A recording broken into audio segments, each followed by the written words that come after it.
like poker, how much is 40K competitive playing your opponent? A lot and a little. How much of it is psychological?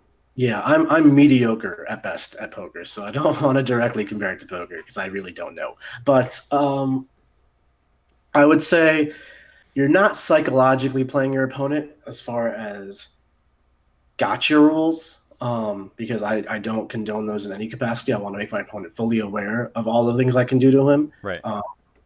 mostly out of honor, but also it's just a nice thing to do. It's just the right way to play 40K, in my opinion. But there's also an element to making your opponent aware of all the things you can do. So here's an example. I was coaching a client on it earlier. So a very common competitive list for Grey Knights is centered around a unit of 10 paladins that can use Astral Aim to shoot through walls and use Cybolt ammunition to blast the crap out of you. And then Chaos, on the flip side, has a unit of Possessed. It's a very common unit, which is like a Death Star type of unit where you put all your buffs into it, it kills everything. And it uses the conceal stratagem from Alpha Legion to avoid being shot. Basically just means you pop in their shooting phase and your opponent can't shoot you unless you're the closest visible target. Like a character. Like a character. Yeah. So Grey Knights can get around this because they have a psychic power that lets you shoot in the psychic phase. So I can't use my conceal stratagem, so they can just shoot me, ignore line of sight, and blow up all my possessed, and I can't do a thing about it. Right. My only chance of doing something about it is denying his psychic power or Right. forcing him to not go for it.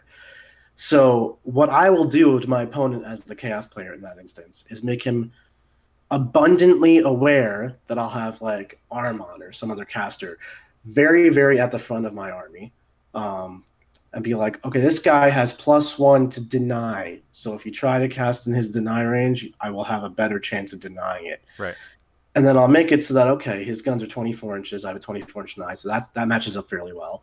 So if he's trying to shoot past my character and get into my possessed, he's going to naturally have to be in deny range. So I'll make him very well aware where it's like, you can go for this play where you astral aim and shoot in the psychic phase and kill off my possessed and probably win the game right there.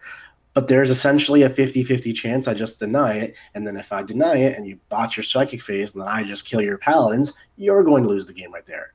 So it's almost like game theory played above the table where I'm making sure my opponent and I understand the interactions where it's like, if you go for it and it works, I will lose. If you go for it and it doesn't work, you will lose.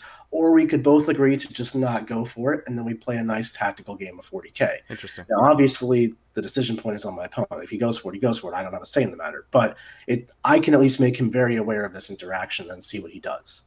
That's interesting. So it's very open book. It's very yeah. Yeah. There's, in fact, what it sounds like is that gotcha moments are very frowned upon. And there's no frown upon. Yeah, I'm literally going out of my way to explain to my opponent how I'm going to beat him, hoping he doesn't do moves at me. Right. Yeah, because you want to win. You want to win, knowing that he knew, and it's just a more. I imagine it's more satisfying.